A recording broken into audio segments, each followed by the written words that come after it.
Hello everyone. आज हम लोग सॉल्व करेंगे अपना प्रीवियस ईयर पेपर, जिसमें हमने 50 क्वेश्चंस को कवर किया था और 50 क्वेश्चंस बाकी रह गए। तो उसको कंप्लीट कर लेते हैं। और ये हमारा जो पेपर था वो छत्तीसगढ़ का पेपर था, छत्तीसगढ़ पब्लिक सर्विस कमीशन का, जो हमारा 18 को हुआ था। 2018 का पेपर है, तो हम लोग इसमें क्वेश्चंस करेंगे। और हमारा आज का जो क्वेश्चन है वो क्वेश्चन नंबर 51 से शुरू हो रहा है, जो हमारा बोरदेव का है उसका क्वेश्चन है। तो ये क्या कह रहा है, बोरदेव का अभ्यास सिद्धांत मुख्य रूप से किस पर ध्यान केंद्रित करना है, तो वो हमको फिल करना है। और ये किस पर ध्यान केंद्रित करता है, अनुकूलन सिद्धांत क्रिया, सामाजिक क्रिया के एक प्रगतिशील सिद्धांत, बढ़ने वाले तथ्य मूल द्विभाजन, विषयनिष्ठवाद एवं ज्ञान सापेक्षवाद के विरोध पर नियंत्रण स्थापित करने से, या सांस्कृतिक पूंजी को समझने से। तो यहाँ पे जो कन्फ्यूज़न हो सकता है वो ये लग सकता है कि सांस्कृतिक पूंजी को समझने से हो जाएगा, लेकिन ये नहीं होगा। तो मुख्य रूप से जो ध्यान केंद्रित करता है वो विषयनिष्ठवाद एवं ज्ञान सापेक्षवाद के विरोध पर नियंत्रण स्थापित करने से मुख्य रूप से केंद्रित करता है। तो ये बहुत ही यूनिक क्वेश्चन है और बहुत ही इंपॉर्टेंट भी है अपकमिंग एग्जाम के लिए। नेक्स्ट हम बात करते हैं तो बॉडीलार्ड की जो उत्तर आधुनिकता की अवधारणा के 3 सिद्धांत वाले विचार हैं, वो विचार पर जो स्थापित किए गए हैं वो कौन कौन से हैं। तो बॉडीलार्ड का ये जो क्वेश्चन है ये काफ़ी इंपॉर्टेंट क्वेश्चन है। तो इसमें उन्होंने सबसे पहले अनुकरण की बात की है, और उसके बाद अंतः स्फोट की, और फिर हाइपर रियलिटी की। तो ये क्वेश्चन यूजीसी नेट में भी कई बार आ चुका है, तो आप इसको इंग्लिश में भी देख लीजिए। सिमुलेशन, इम्पल्सन और उसके बाद हाइपर रियलिटी है। तो हाइपर रियलिटी जो होगी वो सबसे बाद में होगी, ये आपको याद करना है। तो ये बहुत ही इम्पोर्टेंट क्वेश्चन है, और ये इस तरह के क्वेश्चंस के रिपीट होने के चांसेस ज़्यादा रहते हैं। तो उन्होंने जो 3 सिद्धांत बताए हैं वो ये हैं, सबसे पहले अनुकरण होगा, और उसके बाद फिर अंतःस्फोट होगा, और उसके बाद लास्ट में होगा हाइपर रियलिटी। तो यहाँ ऑप्शन 1 करेक्ट हो जाएगा। नेक्स्ट हम क्वेश्चन की अगर बात करें तो मैडनेस एंड सिविलाइजेशन में जो फूको हैं वो क्या कहते हैं। तो मैडनेस एंड सिविलाइजेशन में फूको जो कहते हैं सभ्यता की अंतिम भाषा, या फिर पागलपन की अंतिम भाषा, या फिर सभ्य आदमी को जाल में फंसाने की एक झूठी चेतना, या सभ्यता का मानदंड, या शक्ति के साथ एक अपवित्र गठबंधन के रूप में। तो उन्होंने इसमें पागलपन की अंतिम भाषा इसका कारण माना है। मैडनेस एंड सिविलाइजेशन बुक में फूको ने यह तर्क दिया है। इसका कारण ये है पागलपन की अंतिम भाषा। तो यहाँ पे ऑप्शन 2 करेक्ट हो जाएगा। और ये क्वेश्चंस आप जो देख रहे हैं ये ज़्यादा अभी कहीं भी रिपीट नहीं हुए, तो इसलिए ये इम्पोर्टेंट हो जाता है। नेक्स्ट क्वेश्चन है, किसने कहा कि लिंग भेद का वर्णन एक जिद्दी प्रवृत्ति के रूप में नहीं करना चाहिए, जो स्वभाव से प्रक्रिया होता है और आवश्यकतावश उस शक्ति के प्रति हठीला होता है, इसे अपने वश में करते समय स्वयं को थका देती है और अक्सर उसे पूर्ण रूप से नियंत्रित करने में विफल रही है। अपेक्षाकृत रूप से या पुरुषों एवं स्त्रियों के बीच में शक्तियों के संबंध के लिए विशेष रूप से सघन स्थानांतरण बिंदु के रूप में प्रकट होती है।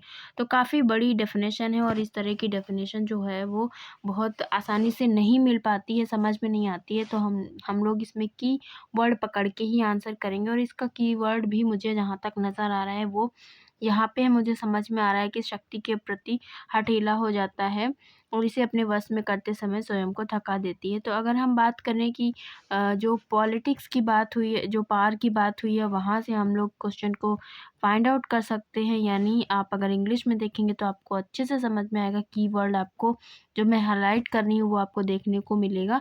तो आप समझ में आ गया होगा सेक्सुअलिटी एंड पावर की बात कौन करता है इसमें से। तो सेक्सुअलिटी एंड पावर की जो बात करते हैं वो और कोई ना होकर मिशेल फूको ही करते हैं। तो ऑप्शन आपका 4 करेक्ट आंसर हो जाएगा। इस वजह से हिंदी के साथ साथ इंग्लिश ज़रूर देखना चाहिए, और अगर आप हिंदी में ही देख रहे हैं तो भी आपको कीवर्ड पकड़ना चाहिए, तो आंसर करने की उसमें आसानी हो जाती है। नेक्स्ट है पोस्ट मॉडर्न कंडीशन जो बुक है वो किसकी है। तो पोस्ट मॉडर्न कंडीशन जो बुक है वो लियोटार्ड की बुक है, और ये वाली पब्लिश हुई थी 1979 को।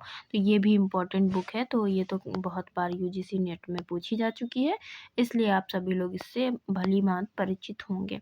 नेक्स्ट हमारा है जीएस घुरिये के अनुसार जिस किसी को भी विशेष रूप से भारत का समाजशास्त्र करना है उसके पास किसकी शिक्षा होनी चाहिए प्रारंभिक। तो जीएस घुरिये ने जो सबसे इम्पोर्टेंट जिस पे फोकस किया है वो है भारत की परंपरा, पारंपरिक धर्म ग्रंथ या फिर संस्कृत साहित्य, वैज्ञानिक विधि या तुलनात्मक विधि, तो वो है संस्कृत साहित्य। तो यहाँ पे उसके पास क्या होना चाहिए, संस्कृत साहित्य की प्रारंभिक शिक्षा होनी चाहिए। ये घुरिये ने अपनी उसमें कहा है, इसलिए संस्कृत लिटरेचर यहाँ पे करेक्ट आंसर हो जाएगा। नेक्स्ट है, घुरिये के अनुसार जाति संस्था की सामाजिक रूप से एक सही जानकारी के लिए हमें उपजातियों की किस रूप में पहचान करनी चाहिए। तो जो सब कास्ट की वो बात करते हैं, उसमें उन्होंने कहा जो सब कास्ट है यानी उपजातियां हैं वो किस रूप में पहचान करनी चाहिए, उनको हिंदू की सामाजिक व्यवस्था के प्रतिबिंब के रूप में, जातियों के बदलते स्वरूप में, या जातियों के आधुनिक समूह रूप में, या फिर वास्तविक जातियों के रूप में। तो यहाँ आंसर हो जाएगा आपका वास्तविक जातियों के रूप में। उपजातियों को की पहचान जो है वो वास्तविक जातियों के रूप में करना चाहिए। तो ऑप्शन 4 यहाँ पे करेक्ट आंसर हो जाएगा। नेक्स्ट हम अगर बात करें तो इरावती कर्वे ने हिंदू समाज की क्या विशेषता बताई है, तो वो यहाँ पे आपको देखना है। तो इरावती कर्वे ने जो विशेषता बताई है वो ट्रेडिशनल बताई है, मॉडर्न बताई है, या सपंडित बताई है, या स्थिर बताई है, या फिर अर्ध सामंती बताई है। तो इरावती कर्वे के अनुसार जो हिंदू समाज की विशेषता है वो हो जाएगी सपिंडित। तो इस वजह से ऑप्शन यहाँ पे सी करेक्ट हो जाएगा। और ये बहुत ही अच्छा क्वेश्चन है, तो ये आपको याद रखना है कि हिंदू समाज की विशेषता सपिंडित बताती हैं, इरावती कर्वे ने बताया है। नेक्स्ट है, के.एम. कपाड़िया का मानना है कि दो पीढ़ियों के बीच व्यवहार प्रतिमान में परिवर्तन का कारण क्या हो सकता है। तो जो दो पीढ़ियों के बीच में बिहेवियर पैटर्न में चेंज आता है उसका कारण क्या हो जाता है, तो उसका कारण है परिवार के सदस्यों के बीच में भावनात्मक संबंध मजबूत होना, परिवार के संबंधों का कमज़ोर होना, या फिर संयुक्त परिवारों से एकल परिवारों की तरफ अग्रसर होना, या फिर पितृसत्तात्मक अधिकार वाली संरचनाओं का नष्ट होना, या फिर प्रतिस्पर्धात्मक अधिकारियों की उत्पत्ति सहज होना। तो यहाँ पे हो जाएगा जो बिहेवियर में जो व्यवहार प्रतिमान में परिवर्तन आया है उसका कारण है परिवार के सदस्यों के बीच में भावनात्मक संबंध मजबूत होना। तो यहाँ पे ऑप्शन 1 करेक्ट हो जाएगा।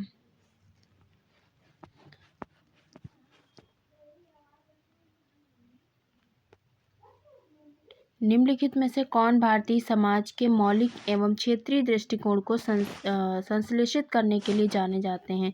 तो भारतीय समाज के जो मौलिक एवं क्षेत्रीय दृष्टिकोण को संश्लेषित करने के लिए जाने जाते हैं वो हैं Irawati Karve, AR Desai, DN Dhanagare, TK Oommen, या फिर IP देसाई। तो यहाँ आपका आंसर हो जाएगा करेक्ट इरावती कर्वे यानी ऑप्शन 1।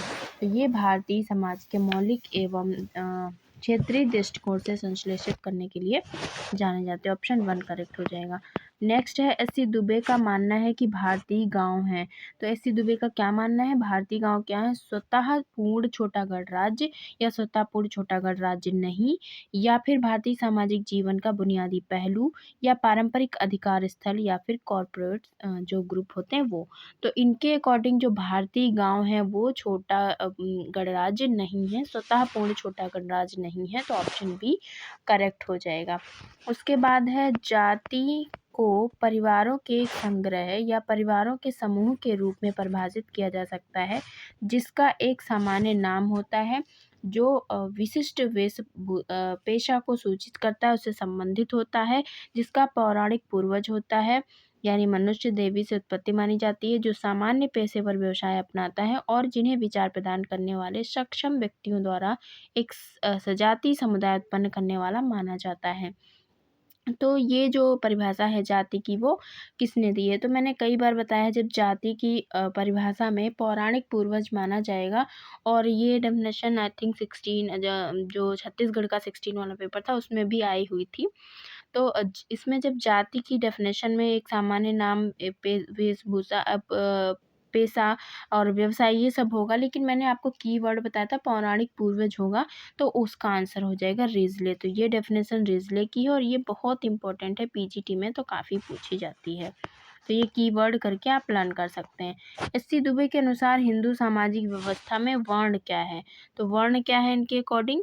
केवल एक संदर्भ श्रेणी, सामाजिक संरचना की कार्यशील इकाई, जाति के कार्य को समझने के लिए एक महत्वपूर्ण ढांचा, जाति के कार्य को समझने के लिए महत्वपूर्ण नहीं है, या कुछ ऐसी चीज जिसकी हाल में ही उत्पत्ति हुई है। तो ये तो है ही नहीं, महत्वपूर्ण भी नहीं है, और जाति के कार्य को समझने के लिए महत्वपूर्ण ढांचा, ये तो एक ही बात हो गई। तो फिर यहाँ पे कार्यशील इकाई या संदर्भ श्रेणी बचता है ऑप्शन। तो केवल एक संदर्भ श्रेणी है, इसीलिए जो हिंदू सामाजिक व्यवस्था में वर्ण है वो एक केवल संदर्भ श्रेणी है। तो ऑप्शन 1 करेक्ट हो जाएगा। नेक्स्ट है, एम.एन. श्रीनिवास ने संस्कृतिकरण और पश्चिमीकरण की अवधारणाओं का प्रयोग कौन सी विशेषताओं को समझाने के लिए किया है? तो एम.एन. श्रीनिवास ने इसमें आधुनिक भारत में सामाजिक परिवर्तन, ये तो उनकी बुक का ही नाम है, भारत में सामाजिक और राजनैतिक परिवर्तन, भारत में सांस्कृतिक परिवर्तन, या धार्मिक, सांस्कृतिक और सामाजिक परिवर्तन, या भारत में वैचारिक परिवर्तन। तो जब उन्होंने संस्कृतिकरण और पश्चिमीकरण की बात की तो उसमें धार्मिक, सांस्कृतिक और सामाजिक तीनों ही परिवर्तन की बात करते हैं। इन तीनों को ही समझाने के लिए इसका यूज़ किया है। तो ऑप्शन यहाँ पे जो 4 है वो करेक्ट आंसर हो जाएगा। नेक्स्ट है, वह परिवार जो किसी के विवाह के बाद स्थापित होगा। तो विवाह के बाद स्थापित हो रहा है, यानी जो आपके बच्चे होंगे उसकी बात कर रहा है, तो वो क्या हो जाएगा? प्रजनन मूलक परिवार हो जाएगा। तो यहाँ पे ऑप्शन बी करेक्ट आंसर हो जाएगा, यानी फैमिली ऑफ प्रोक्रिएशन हो जाएगा। ओके, नेक्स्ट है, खासी जो जनजाति है अपनी उत्पत्ति किससे मानते हैं? तो खासी जनजाति की उत्पत्ति किससे मानी जाती है? खासी जनजाति की उत्पत्ति मानी जाती है पौराणिक पूर्वज से, या वास्तविक महिला पूर्वज से, या पौराणिक महिला पूर्वज से। तो यहाँ हो जाएगा पौराणिक महिला पूर्वज से खासी जनजाति की उत्पत्ति। तो ऑप्शन सी करेक्ट आंसर हो जाएगा। नेक्स्ट है, यदि रक्त संबंधियों का केंद्र पत्नियों के बाहरी सतह से घिरा हुआ रहता है तो परिणामी समूह को क्या कहा जाएगा? तो रक्त संबंधियों का केंद्र किससे जुड़ा है? पत्नियों के बाहरी सतह से घिरा हुआ है, तो परिणामी समूह को क्या कहेंगे? विस्तृत परिवार, प्राथमिक परिवार, वैवाहिक परिवार, सजातीय परिवार, या सगा परिवार। तो इसको हम कहेंगे सजातीय परिवार, यानी जो कॉन्जिग्यूनस फैमिली है वो कही जाएगी। क्यों? क्योंकि रक्त संबंधियों का केंद्र पत्नियों के बाहरी सतह से घिरा हुआ रहता है, इसलिए इसको सजातीय परिवार कहेंगे। तो ऑप्शन डी करेक्ट आंसर हो जाएगा। नेक्स्ट है, जो सती प्रथा था उसको अवैध घोषित किया गया। तो अवैध कब घोषित किया गया ये मैंने आपको पहले भी बताया था, 1829, या फिर 1832, या फिर 1843, या फिर 1850, या 1857। तो ये हो जाएगा 1829 में जो सती प्रथा था उसको अवैध घोषित किया गया था। और बाल विवाह निरोध वाला जो आता है वो कब है? वो है 1929। तो ये दोनों में कन्फ्यूज़न हो जाता है 1829 1929 में। तो ये कन्फ्यूज़न नहीं क्रिएट करना है, आपको याद रखना है कि सती प्रथा जो था वो वाला पहले हुआ था 1829 में। नेक्स्ट है, exile and the kingdom, some thought on the Ramayana. ये बुक किसकी है? 1978 में जो लिखी गई है। तो ये बुक बहुत इम्पॉर्टेंट है और बहुत सिंपल भी है। तो ये वाली बुक घुरिए की है, कौशाम्बी, डुमो, थापर, या श्रीनिवास की। तो ये बुक है रोमिला थापर की, इम्पॉर्टेंट बुक है, यूजीसी नेट वगैरह में काफ़ी पूछे जाने की पॉसिबिलिटी है। इंडिया थ्रू हिंदू कैटेगरीज के लेखक कौन है? तो इंडिया थ्रू हिंदू कैटेगरीज के लेखक हैं मैकिम मैरियट, और मैकिम मैरियट ने ये बुक 1990 में लिखी थी। तो ये वाली बुक भी इम्पोर्टेंट बुक है और वैसे भी सिंपल बुक है। भारतीय समाज के अध्ययन से सभ्यतागत दृष्टिकोण के साथ कौन जुड़ा हुआ है? तो सभ्यतागत दृष्टिकोण की बात करें अगर तो कौन है उसके साथ? AR Desai, NK Bose, Andre Beteille, Srinivas Hardiman. तो NK बोस हो जाएंगे सभ्यतागत दृष्टिकोण में। तो यही NK बोस का और सुरजीत सिन्हा का नाम आप देखते हैं जब हम सिविलाइजेशन पर्सपेक्टिव की बात करते हैं। तो ऑप्शन हमारा 2 करेक्ट हो जाएगा। नेक्स्ट है, किसने कहा इस बात पर बहस करने से अच्छा कारण है कि आधुनिक भारत में जाति चेतना और संगठन में वृद्धि हुई है। उदाहरण के लिए देखें, भारतीय शहरों में जाति बैंकों, हॉस्टल, सहकारी समितियों, धार्मिक संस्थाओं, विवाह हॉल, सम्मेलन और पत्रिकाओं का प्रसार। तो ये डेफिनेशन बहुत अलग है और ये डेफिनेशन किसकी है? अम्बेडकर, मदान, जैन, वाई सिंह या फिर श्रीनिवास। तो हम यहाँ पे बात किसकी कर रहे हैं? जो मैंने पहले ही हाईलाइट कर दिया था, मॉडर्न इंडियन सिस्टम की बात कर रहे हैं, आधुनिक भारत की बात कर रहे हैं, और वो उसमें उन्होंने बैंक यानी क्रेडिट कार्ड इन सब की भी बात करी है। तो अब आपको समझ में आ गया होगा लगभग मैं किस पे जाना चाह रही हूँ। तो इसका मतलब है ये डेफिनेशन किसकी है? एम एन श्रीनिवास ने ये कहा है। एम एन श्रीनिवास की डेफिनेशन है। जब वो वेस्टर्नाइजेशन और इन सब की बात करते हैं तब वो बताते हैं कि आधुनिक भारत में जाति चेतना और संगठन में वृद्धि हुई है। बाकी एग्जाम्पल उनका जो उन्होंने मैंने बताया ये सब आप देख सकते हैं।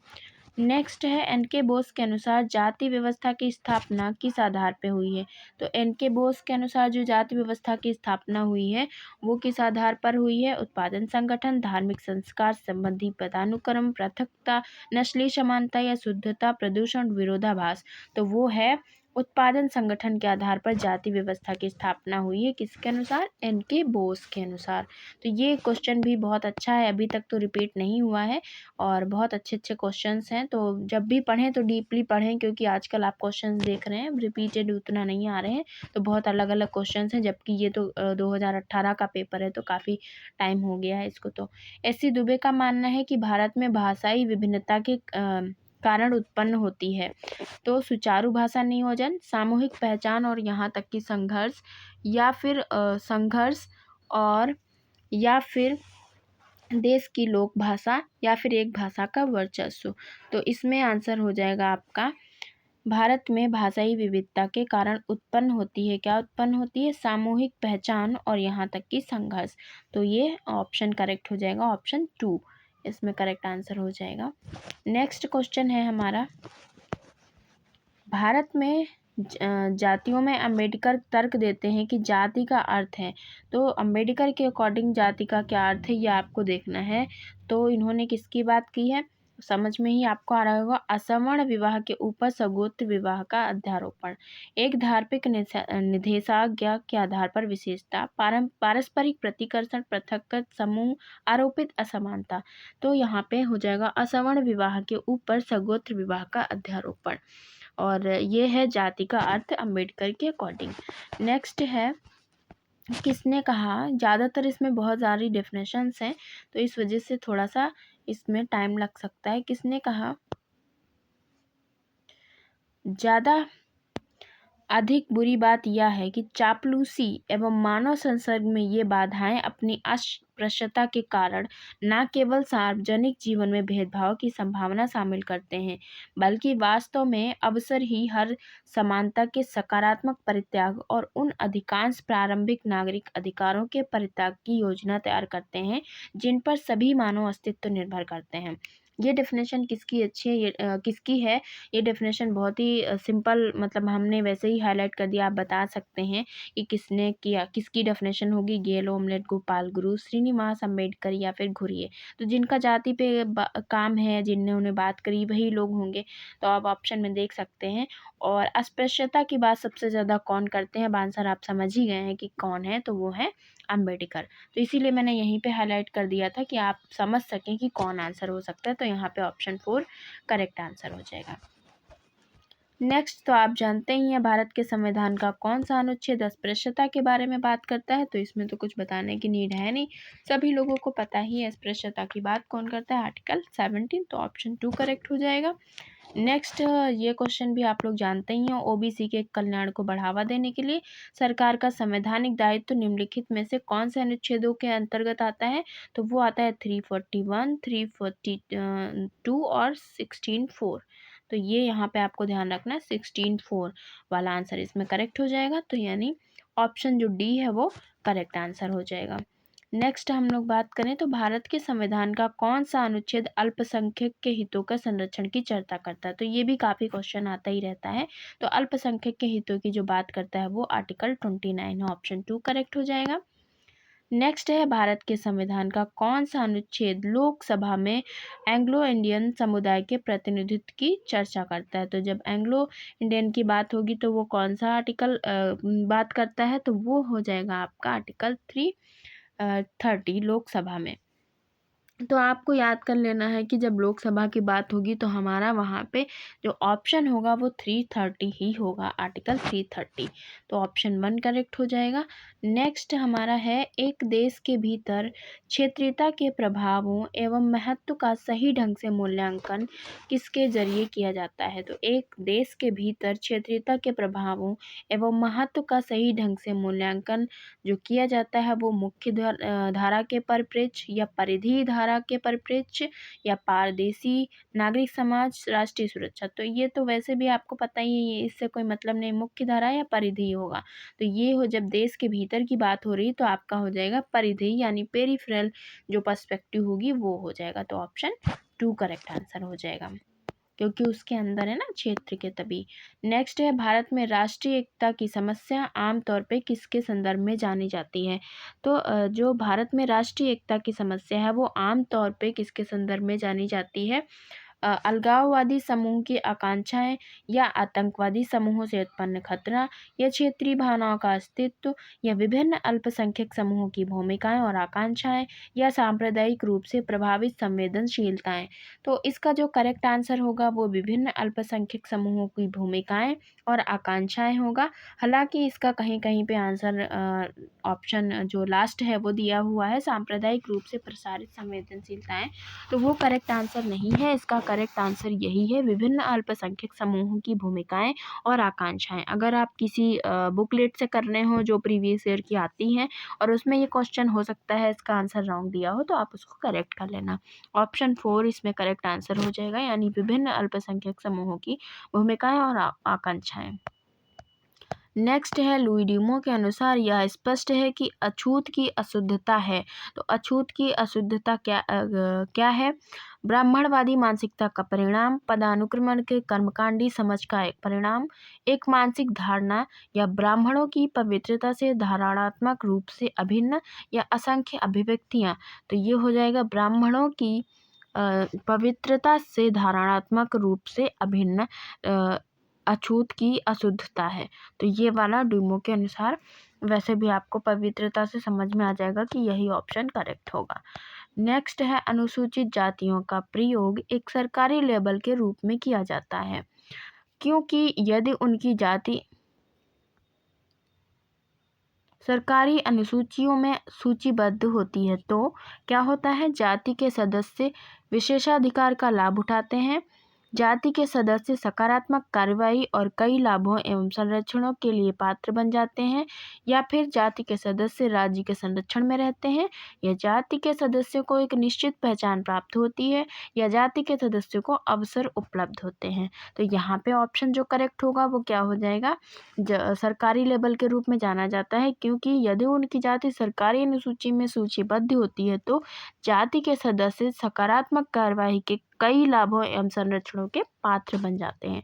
तो ऑप्शन 2 यहाँ पे करेक्ट आंसर हो जाएगा। तो ये आप देख रहे होंगे कि ये वाले क्वेश्चंस जो हैं अभी तक रिपीट नहीं हुए, तो इसलिए मैंने ये वाला पेपर आपके साथ सॉल्व कराया कि हो सकता है कहीं आगे आने की पॉसिबिलिटी रहे।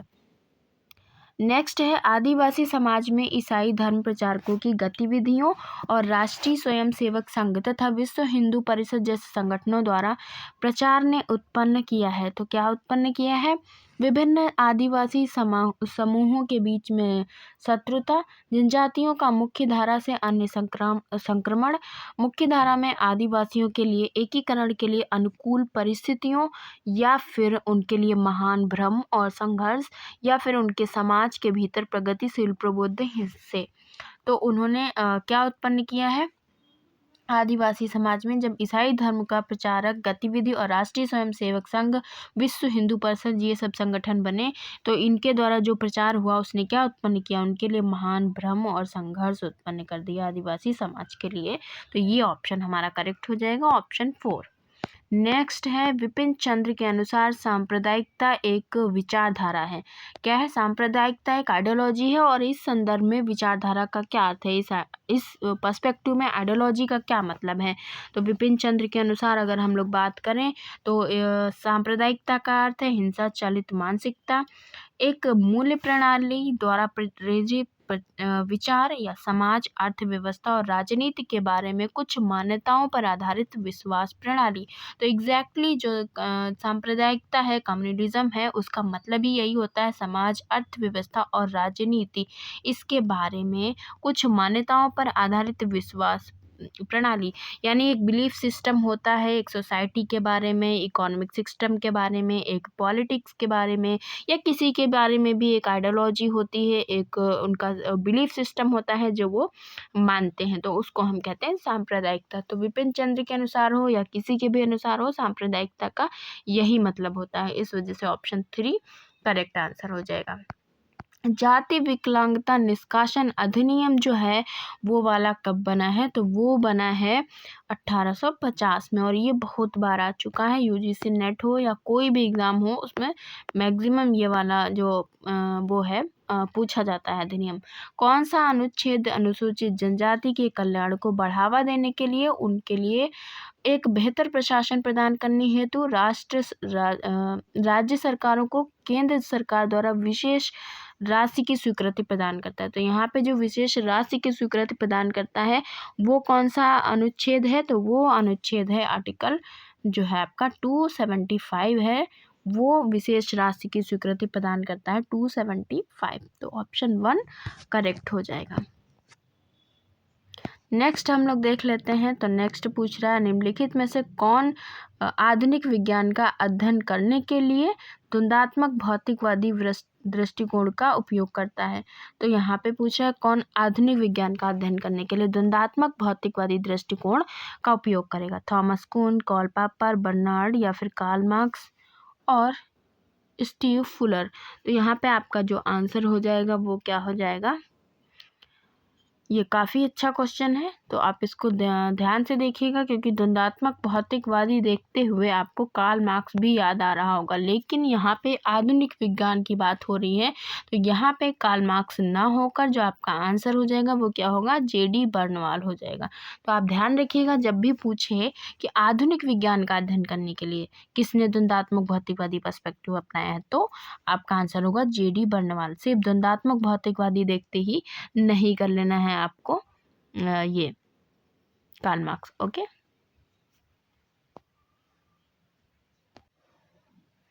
नेक्स्ट क्वेश्चन क्या है? पहली सुलझाने के रूप सामान्य विज्ञान के साथ कौन संबंधित है? यानी normal science as puzzle solving. तो पजल सॉल्विंग से तो पता ही होगा कि पजल सॉल्विंग में कौन आता है, तो उसमें आते हैं थॉमस कुहन। तो थॉमस कुहन आपका आंसर हो जाएगा, ऑप्शन 1 करेक्ट हो जाएगा। नेक्स्ट है, निम्नलिखित में से किसने कहा कि यह दोहरी दृष्टिकोण का हिस्सा था कि नेहरू और भारतीय राज्यों ने भारत के राज्य एवं उनकी राजनीतिक प्रभुत्ता के लिए औचित्य के एक प्रमुख स्रोत के रूप में विज्ञान को बढ़ावा दिया। तो बहुत ही डिफरेंट है ये वाला क्वेश्चन, और इसमें ये जो कोटेशन है, ये कोटेशन इम्पोर्टेंट भी हो सकता है, क्योंकि ये वाला अभी कहीं ज़्यादा आया नहीं है। तो दोहरी दृष्टिकोण की जब बात होगी, यानी डबल विज़न की बात होगी, यहाँ पे आप इंग्लिश में भी देख लें तो ज़्यादा इम्पोर्टेंट हो जाता है। डबल विज़न की बात कौन करता है? तो वो हैं भाभा, वीना दास, दीपक कुमार, आशीष नंदी या सुंदरलाल बहुगुणा। तो आपको याद रखना है, यहाँ पे बात हो रही थी डबल विज़न, दोहरी दृष्टिकोण की, और उनकी बात करते हैं आशीष नंदी। तो आपका ऑप्शन जो डी है वो करेक्ट हो जाएगा। नेक्स्ट है, भारतीय प्रौद्योगिकी संस्थान खड़गपुर में 18 अगस्त 1951 को किसके द्वारा उद्घाटन किया गया था? तो जो भारतीय प्रौद्योगिकी संस्थान है खड़गपुर, उसमें 18 अगस्त 1951 को जवाहरलाल नेहरू ने उद्घाटन किया, या सरदार पटेल ने, या फिर मौलाना अब्दुल कलाम आज़ाद ने, या सरोजनी नायडू, या होमी जहांगीर भाभा। तो ये हैं मौलाना अब्दुल कलाम आज़ाद, यानी आपका जो ऑप्शन सी है वो करेक्ट आंसर हो जाएगा। ये तो जीएस टाइप का क्वेश्चन हो गया। नेक्स्ट हम लोग देख लेते हैं, काफ़ी अच्छा क्वेश्चन है। ब्रिटिश भारत में सार्वजनिक स्वास्थ्य का प्रथम प्रमुख अध्ययन, इसमें भारत और उसके निवासियों के प्रति यूरोपीय दृष्टिकोण जैसे कई पहले अनुसंधान रहे क्षेत्र शामिल हैं। और जिसे ढंग से इन्हें चिकित्सा साहित्य चिकित्सा नीति में परिलक्षित किया गया। भारतीय नियंत्रण के अधीन स्थानीय स्तर पर सार्वजनिक स्वास्थ्य का भाग्य और औपनिवेशिक व्यापार और मक्का की तीर्थ यात्रा पर संगरोध के प्रभाव द्वारा किया जाता है। तो आपको इतनी बड़ी डेफिनेशन याद भी नहीं हो पाएगी और ना ही ये कुछ समझ में आएगा। आपको याद क्या करना है, जो मैंने कीवर्ड हाईलाइट किया, ब्रिटिश में भारत में सार्वजनिक स्वास्थ्य की बात किसने की, बस अगर आपको इतना पता होगा तो आप ये आंसर बहुत आसानी से कर लेंगे। तो सार्वजनिक स्वास्थ्य की बात करते हैं मार्क हैरिसन, और इतना तो आपको याद ही करना पड़ेगा। अगर आपको कुछ डिफ़िकल्ट क्वेश्चंस सॉल्व करने हैं तो इतना तो याद करना ही पड़ेगा। The first major study of public health in British India. तो public health in British India जो था, उसमें किसने सबसे पहले स्टडी करी है, तो फर्स्ट मेजर स्टडी हुई है ये पब्लिक हेल्थ की इन ब्रिटिश इंडिया में, किसके द्वारा, मार्क हैरिसन। तो इस वजह से अगर आपको कीवर्ड पता होंगे तो आप बहुत आसानी से आंसर कर लेंगे। अभी मैचिंग में आ जाए तो भी आप कर लेंगे कि जो पब्लिक हेल्थ है उसकी बात करते हैं ये, तो आप इस तरह से कर सकते हैं। नेक्स्ट हमारा जो क्वेश्चन है वो पूछ रहा है the information age economy society and culture, ये बुक किसकी है, तो कैसल्स की बुक है। ये तो काफ़ी टाइम से आती रही है तो सब लोगों को लर्न हो गई होगी। किस जर्मन शास्त्री ने तर्क दिया कि प्रौद्योगिकी ने आधुनिकता का एक नया रूप उत्पन्न किया जिसमें अधिक तर्क संज्ञक औद्योगिक युग की अपेक्षा सहज रूप से अधिक जोखिम या अनिश्चितता शामिल हुई है। तो ये किसने तर्क दिया है, तो ये वाला जो तर्क है ये आप कैसे करेंगे, मैं इंग्लिश में आपको दिखा दूं पढ़ के, ताकि आप अच्छे से समझ जाएं कि क्या हो जाएगा। और यहाँ पे आप समझ जाएंगे, मैं यहाँ पे हाईलाइट कर देती हूँ। अब आप समझ गए होंगे कि क्या है टेक्नोलॉजी जो है वो नए तरह से क्या इन्वॉल्व कर रही है, रिस्क अनसर्टेनिटी किसकी, technology created a new form of modernity that in it involve more risk और uncertainty than more rational industrial age. तो अब आपको समझ में आ गया होगा कि कौन इसकी बात करता है। हम बात कर रहे हैं रिस्क सोसाइटी की तरफ कौन जा रहा है, क्योंकि आपको एक कीवर्ड मिल गया रिस्क। तो यहाँ पे आपका आंसर अब समझ में आ गया होगा, ऑलरिच बेक हो जाएगा, यानी ऑप्शन 2 हो जाएगा। तो ऑलरिच बेक ने कहा जो प्रौद्योगिकी है, उन्होंने तर्क दिया है कि प्रौद्योगिकी ने आधुनिकता का एक नया रूप तो उत्पन्न किया है, उसमें अधिक तर्क संज्ञक और औद्योगिक युग की अपेक्षा क्या हो गया, सहज रूप से अधिक जोखिम और अनिश्चितताएं शामिल हुई। तो जोखिम रिस्क जैसे ही आपको मिलेगा वैसे ही ऑलरिच बेक ऑप्शन 2 करेक्ट कर देंगे आप। नेक्स्ट है वैश्वीकरण के आलोचक के रूप में किसने निम्नलिखित में से ये कथन कहा है, तथा कथित वैश्वीकरण का वैचारिक उत्सव वास्तविकता में हमारी ऐतिहासिक प्रणाली का अंतिम प्रयास रहा है।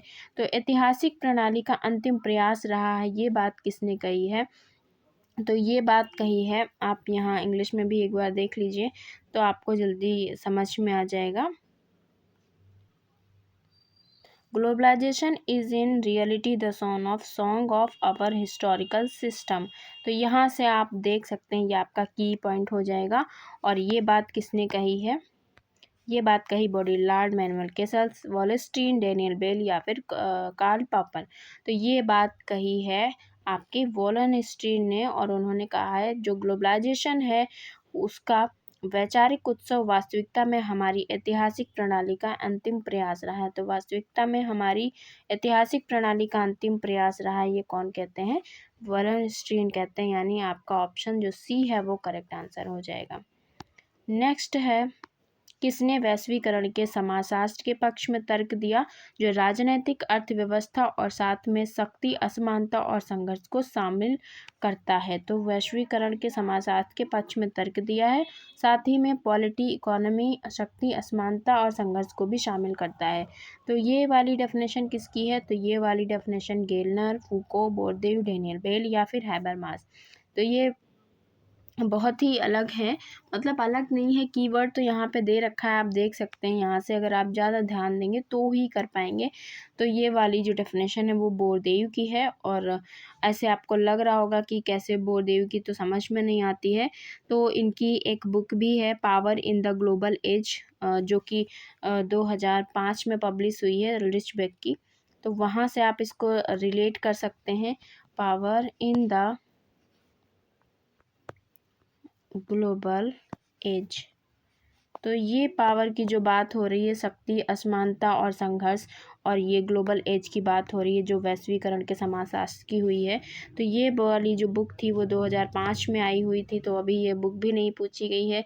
ये भी आप कर सकते हैं, और यहाँ से भी आप कर सकते हैं कि पॉलिटिकल इकोनॉमी की उन्होंने बात करी, पावर इनइक्वालिटी, कॉन्फ्लिक्ट, ये जो कीवर्ड्स हैं यहाँ से आप कर सकते हैं कि ये जो अल्ड्रिच बेक हैं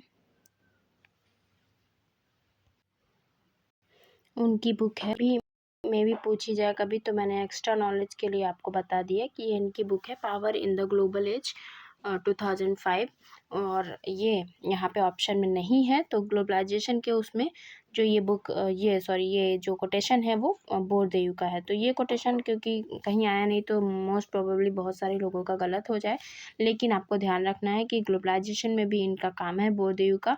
तो वैश्वीकरण के समाजशास्त्र के पक्ष में तर्क देते हैं, जो कि राजनैतिक व्यवस्था यानी पॉलिटिकल इकोनॉमी की जो उन्होंने बात करी है, और उसमें पावर और असमानता और संघर्ष को भी शामिल किया है। तो ये आपको याद रखना है, और इसमें ग्लोबलाइजेशन में अगर ये 3 चीज़ों की बात होती है तो वहाँ पे आपका बोरदेयू हो जाएगा। और ये बुक आपको लर्न कर लेना है, क्योंकि क्या पता किसी एग्ज़ाम में पूछी जाए। अल्ड्रिच बेक की बुक है।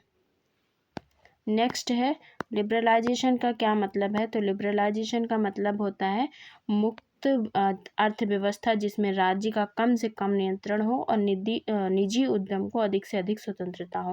तो यही लिबरलाइजेशन का मतलब होता है, जिसमें स्टेट का कम से कम नियंत्रण हो और जो भी प्राइवेट जो इंडस्ट्रीज़ हैं उनको फ्रीडम हो। जो 10वां WTO मंत्री स्त्री सम्मेलन आयोजित हुआ था वो कहाँ आयोजित हुआ था। तो जो 10वां WTO जो सम्मेलन स्थापित हुआ था वो 10वां WTO मंत्री स्त्री सम्मेलन जो आयोजित हुआ था वो कहाँ हुआ था। तो वो आयोजित हुआ था भारत में, केन्या, आयरलैंड, संयुक्त राज्य अमेरिका, यूनाइटेड किंगडम। तो वो हुआ था केन्या में। तो ये तो उस टाइम का क्वेश्चन है। और कौन सा देश WTO के 164वें सदस्य के रूप में जुड़ा हुआ है। तो जो 164वें देश के रूप में अगर बात करी जाए तो वो भारत, अफ़गानिस्तान, श्रीलंका, पाकिस्तान या भूटान है। तो वो है अफ़गानिस्तान, जो कि 164वें रूप में जुड़ा हुआ है। तो ये तो कुछ जनरल नॉलेज के क्वेश्चन हो गए। बाकी हम लोगों ने जो छत्तीसगढ़ का पेपर था 2018 वाला, उसमें पूरे 100 क्वेश्चंस को कंप्लीट कर लिया है, और काफ़ी यूनिक क्वेश्चंस मिले हैं। तो जो भी आपको नया लगता है या इम्पोर्टेंट लगता है डेफिनेशन कॉन्सेप्ट बुक्स, उनको लर्न कर लीजिएगा और जुड़े रहिए हमारे चैनल के साथ। ऐसे नए नए पेपर्स, कॉन्सेप्ट, वीडियो, बुक्स ये सब करते रहेंगे। इन सब की वीडियोज़ आपको मिलती रहेंगी। और अगर आपको वीडियो थोड़ी सी भी पसंद, रिलायबल लगती है तो अपने दोस्तों के साथ शेयर करके चैनल को सब्सक्राइब कर लें। Thank you for watching the video. मिलते हैं नेक्स्ट वीडियो में, तब तक के लिए बाय बाय।